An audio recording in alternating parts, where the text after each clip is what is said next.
हिमाचल की राजनीति में क्षेत्रवाद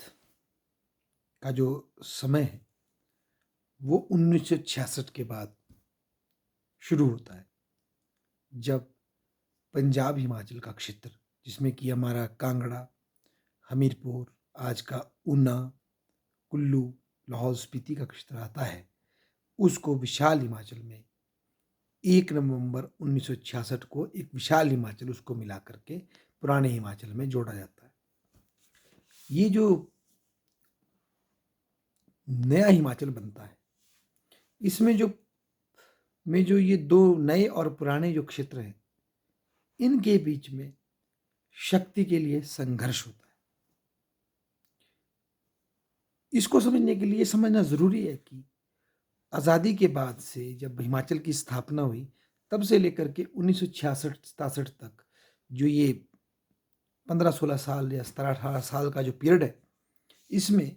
हिमाचल में जो एप्पल इकोनॉमी होती है, वो कई गुना बढ़ जाती है।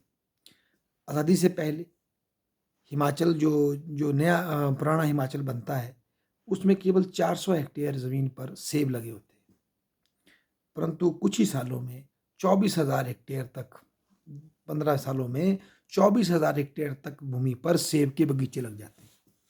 और ऐसे में जो राज्य के जो शासक होते हैं, जो वाई.एस. परमार हैं या उनके बाद जो और लीडरशिप खड़ी होती है, उसमें जो एप्पल प्रोड्यूसिंग जो लॉबी है या फ्रूट प्रोड्यूसिंग जो लॉबी है, उसमें विशेषकर जो एप्पल प्रोड्यूसिंग लॉबी है, वो बड़ी स्ट्रांग होती है और स्टेट पूरे तरीके से एप्पल प्रोडक्शन को इंसेंटिवाइज करता है। और सरप्लस प्रोडक्शन के कारण अब एप्पल लॉबी समय समय पर स्टेट की इंटरवेंशन चाहती है, स्टेट की सब्सिडी चाहती है, चाहे वो दवाइयों के लिए हो, चाहे वो पैकेजिंग के लिए हो, चाहे किसी और इक्विपमेंट्स के लिए हो, तो उसकी ज़रूरत पड़ती है।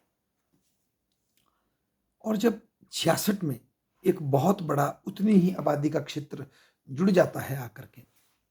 पर उसमें एक बहुत बड़े क्षेत्र जो है वहाँ पर हॉर्टिकल्चर नहीं होता है, इसकी वजह से समस्या आ जाती है। हालांकि जो ये नया क्षेत्र आके जुड़ता है, इसमें कुल्लू का एक क्षेत्र ऐसा होता है जहाँ पर सेब के बगीचे पाए जाते हैं पहले से। तो उनके साथ जो ये एप्पल प्रोड्यूसिंग जो शिमला और के आसपास के जो इलाके हैं, ये सीधा अलायंस कर लेता है और कुल्लू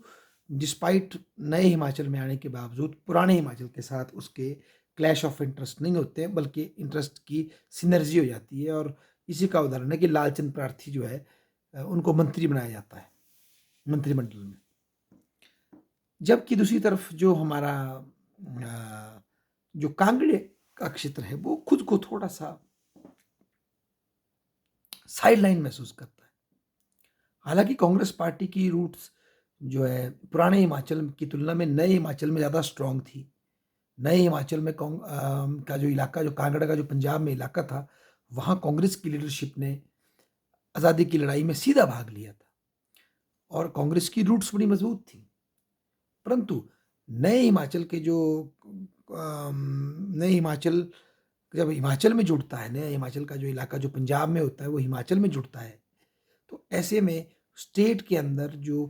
प्रजामंडल से जो कांग्रेस बनी थी, जिसमें कि परमार और उनकी लीडरशिप थी, शिमला के इलाकों से, वो ज़्यादा स्ट्रॉन्ग होती है। और जो नए पंजाब से आया हुआ जो हिमाचल है, उसमें विशेषकर कांगड़े का जो रीजन है, उनकी लीडरशिप थोड़ी वीक महसूस करती है खुद को। और बहुत समय तक जो पार्टी के अंदर जो महत्वपूर्ण पद हैं और मंत्रिमंडल के जितने भी महत्वपूर्ण पद हैं, उन पर अधिकांश पर कब्जा जो है शिमला और इसके आसपास के रीजन्स का रहता है। और नए हिमाचल में कुल्लू को भी वो न्यूट्रलाइज कर लेते, कुल्लू भी शिमला के साथ चल पड़ता है। तो ऐसे में जो लोअर हिमाचल है, उसमें रेस्टलेसनेस पैदा होने लग जाती है। वहाँ के लोग अपने को एक तरह से हम कह सकते हैं डिसएम्पावर महसूस करना शुरू कर देते हैं और एप्पल लॉबी और ज़्यादा खुल करके सामने आ जाती है अपने इंटरेस्ट के प्रोटेक्शन के लिए। तो ऐसे में कांग्रेस पार्टी के अंदर भी फैक्शनलिज्म का जन्म होता है और कई कांग्रेस के लोअर हिमाचल के लीडर अपर हिमाचल के लीडरों के सामने चुनौती पेश करते हैं, परंतु कहीं ना कहीं अपर हिमाचल की लीडरशिप उन पर भारी पड़ती है और लैंड रिफॉर्म भी करवाया जाता है। और लैंड रिफॉर्म इस तरीके से करवाया जाता है 1972 में, जिससे कि लोअर हिमाचल के जो एग्रीकल्चर प्रोड्यूसिंग एरियाज हैं, वहाँ की जो अपर कास्ट है, उनकी ज़मीनें छीन ली जाती हैं, एक्स्ट्रा ज़मीनें, और उसी समाज की जो गरीब जातियों के लोग हैं, जो एससी में आते हैं, ओबीसी में आते हैं, उनको वो ज़मीनें ज़्यादा अधिकांशतः मिलती हैं। और अपर हिमाचल के जो बगीचे हैं, सेब के बगीचे, उनको लैंड रिफॉर्म से एक्सक्लूड किया जाता है। तो इसकी वजह से लोअर हिमाचल में जो कमज़ोर जातियाँ हैं, उन जिनको ज़मीन प्राप्त होती है, वो कांग्रेस के प्रति श्रद्धेय हो जाती हैं, और अपर कास्ट जातियों का जो क्लाउट है लोअर हिमाचल में, वो वीक पड़ जाता है। तो ऐसे में कांग्रेस की लीडरशिप और ज़्यादा अपर हिमाचल के हाथ में स्ट्रांग हो जाती है। इसके अतिरिक्त कांगड़ा की यूनिफाइड स्ट्रेंथ को तोड़ने के लिए 1972 में हमीरपुर और ऊना दो अन्य अन्य जिले बनाए जाते हैं, ताकि Kangra as a unified block के रूप में अपर हिमाचल को चैलेंज ना कर सके, शिमला को चैलेंज ना कर सके। और लोअर हिमाचल में ही ऐसी लीडरशिप को प्रमोट किया जाता है परमार जी के द्वारा, जो कि उनके प्रति प्लायंट हो, उनके प्रति श्रद्धेय हो, ना कि उनको चुनौती दे। इसके बाद परमार जी के बाद वाईएस परमार जी के बाद रामलाल जी आते हैं, और वो तो फिर परमार की तुलना में भी ज़्यादा एप्पल हार्टलैंड से होते हैं, जुबल कोटखाई के इलाके से होते हैं, जो कि एप्पल का बहुत बड़ा हार्टलैंड होता है। और उनके काल में जो फॉरेस्ट माफिया जो है और सक्रिय भूमिका निभाता है, उन पे इल्ज़ाम भी लगते हैं।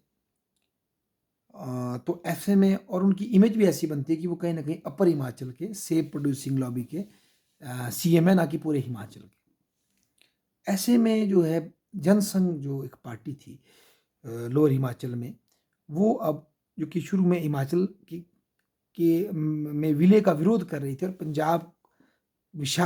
पंजाब की मांग कर रही थी, वो अब अपनी सिचुएशन को चेंज करती है, और 77 में जनता दल की सरकार बनती है। उसमें जनसंघ बैकग्राउंड के शांता कुमार मुख्यमंत्री बनते हैं कुछ समय के लिए, और उसी में वे प्रयास करते हैं कि लोअर हिमाचल के प्रति स्टेट की जो पॉलिसीज है उनको शिफ्ट किया जाए। हालांकि सरकार बड़ी लंबी नहीं चलती, पर उसके बाद फिर भी बीजेपी का पर्दापरण राजनीति में हो जाता है लोअर हिमाचल के इंटरेस्ट को लेकर के। इसके पश्चात जब शांता कुमार को दोबारा फाइनली मौका मिलता है 90s में, तो शांता कुमार जो है सेब के ऊपर मंडियों में कर बढ़ाते हैं,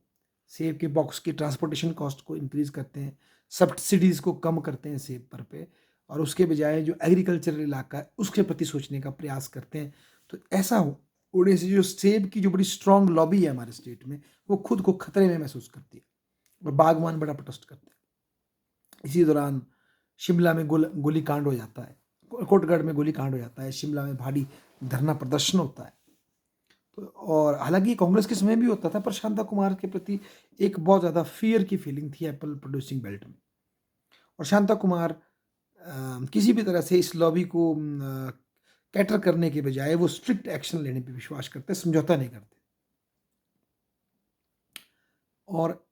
पूरे हिमाचल में फिर जो अपर हिमाचल के रीजन में जो कांगड़े से लोग आकर बसे होते हैं, उनके प्रति एक नेगेटिव फीलिंग फैल जाती है कि ये बाहर से आए हुए लोग हैं, और ये शोषक हैं, हमारे इंटरेस्ट को हार्म कर रहे हैं। कई जगह छोटा स्मॉल स्केल वायलेंस भी होता है। कुछ इस तरह की स्थिति हमारे स्टेट की बन जाती है। तो ये था वो कांगड़ा और शिमला का कन्फ्लिक्ट जो होता है। बेसिकली ये जो कांगड़ा में लोग डिसएम्पावर हो गए थे कांग्रेस के अंदर, उनका रिवोल्ट था, और बाद में फिर वो बीजेपी के माध्यम से बाहर आता है, और शांता कुमार के मुख्यमंत्री के रूप में जब सामने आता है, तो वो एप्पल प्रोड्यूसिंग लॉबी को एक चैलेंज पेश करता है। ये इस तरह की एक मतलब एक झगड़ा है ये। और रामलाल कामयाब नहीं हो पाते, और अपने भ्रष्टाचार के आरोपों के कारण एप्पल प्रोड्यूसिंग लॉबी के इंटरेस्ट को उतना पूरा कर नहीं पाते हैं। तो उसके बाद और कहीं ना कहीं कांगड़ा के अंदर भी लोगों में रेस्टलेस फैल रहा होता है। तो इससे निपटने के लिए फिर वीरभद्र सिंह जी को मौका दिया जाता है, और वीरभद्र सिंह ऐसा लीडर ऊपर के सामने आता है जो कि डिस्पाइट अपर हिमाचल से होने के बावजूद वो लोअर हिमाचल के विकास के प्रति भी अपनी कमिटमेंट दिखाते हैं। पर उनकी कोशिश ये होती है कि लोअर हिमाचल में और अपर हिमाचल में ऐसी लीडरशिप को साथ लाया जाए जो उनके प्रति श्रद्धेय हो। पर जहाँ तक विकास का काम है, वो कोशिश करते हैं लोअर हिमाचल में भी भरपूर विकास हो, कोई कमी महसूस ना करे। तो इसकी वजह से जो ट्रेडिशनल डिवाइड था लोअर और अपर हिमाचल में, उसको भरने में वीरभद्र सिंह बड़ी भूमिका निभाते हैं। दूसरी तरफ शांता कुमार की जो आदर्शवादिता थी, उससे कांगड़ा में लोग रुष्ट होने शुरू हो जाते हैं और ऐसे में एक ठाकुर जगदेव जगदेव नाम के एक ठाकुर हमीरपुर से एक नई लीडरशिप आती है जो कि चुनौती देती है शांता कुमार को। शांता कुमार जी उनको रोकने के लिए धूमल को खड़ा करते हैं और बाद में यही धूमल जी जो है मोदी जी के सहयोग से जब शांता कुमार जी 93-94 में कुछ मनमुटाव के कारण बीजेपी को लीड करने से मना करते हैं 98 के चुनाव में, तो फिर मोदी जी जो है धूमल को चेहरे के रूप में प्रोड्यूस करते हैं और होता ये है कि धूमल जी जो है कांग्रेस के बागी हमारे मंडी के सुखराम जी की टीम की वजह से, उनके 5 विधायकों की वजह से अपनी गठबंधन की सरकार बनाते हैं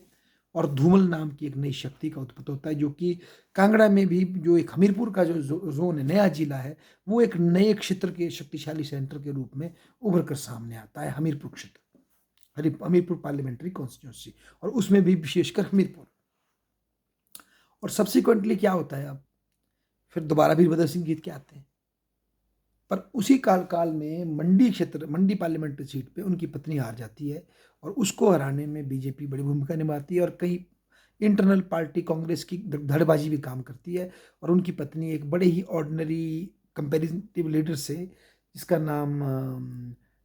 शर्मा, जोगिंदरनगर के शर्मा एक लीडर हैं जिन्होंने सुसाइड भी कर लिया, राम स्वरूप शर्मा से हार जाती है और वीरभद्र बड़े हर्ट होते हैं और उन्हें लगता है कि मंडी के लोगों ने उन्हें बड़ा धोखा दिया है, काफ़ी हर्ट महसूस करते हैं और बड़ा पीड़ित महसूस करते हैं और उनके मन में एक नाराज़गी रहती है। पर क्या होता है 2017 में के चुनावों में मंडी का क्षेत्र ही जिस जहाँ से कुछ नाराज़गी थी मुख्यमंत्री की, वही एक नए केंद्र के रूप में उभर कर आता है और 10 सीटें जो है, वो 10 की 10 मंडी की सीटें जो है बीजेपी ले जाती है और हिमाचल की राजनीति में मंडीवाद एक नया क्षेत्रवाद के रूप में उभर कर आता है और मंडी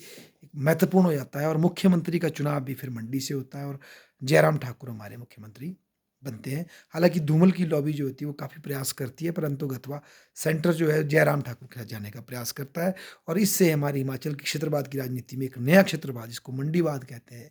उसकी उत्पत्ति होती है। और इवन अभी उपचुनावों में जब प्रतिभा देवी जी विजय प्राप्त करती हैं, बीजेपी के उम्मीदवार को हराती हैं, तो वो भी एक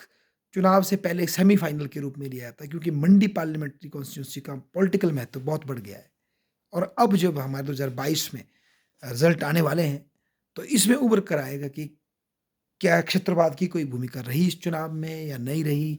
या ये चुनाव 2022 का चुनाव कैसे हिमाचल की राजनीति को रोल प्ले करता है, वो भी देखना भी बाकी है। पर मैंने ब्रीफ में आपको बताने का प्रयास किया किस तरह से जो क्षेत्रवाद की राजनीति की हिमाचल में उत्पत्ति हुई, उसके कारण क्या थे और किस तरह से अब ये और नए रूप में मंडीवाद या हमीरपुरवाद के रूप में ये सामने आया था। Thank you.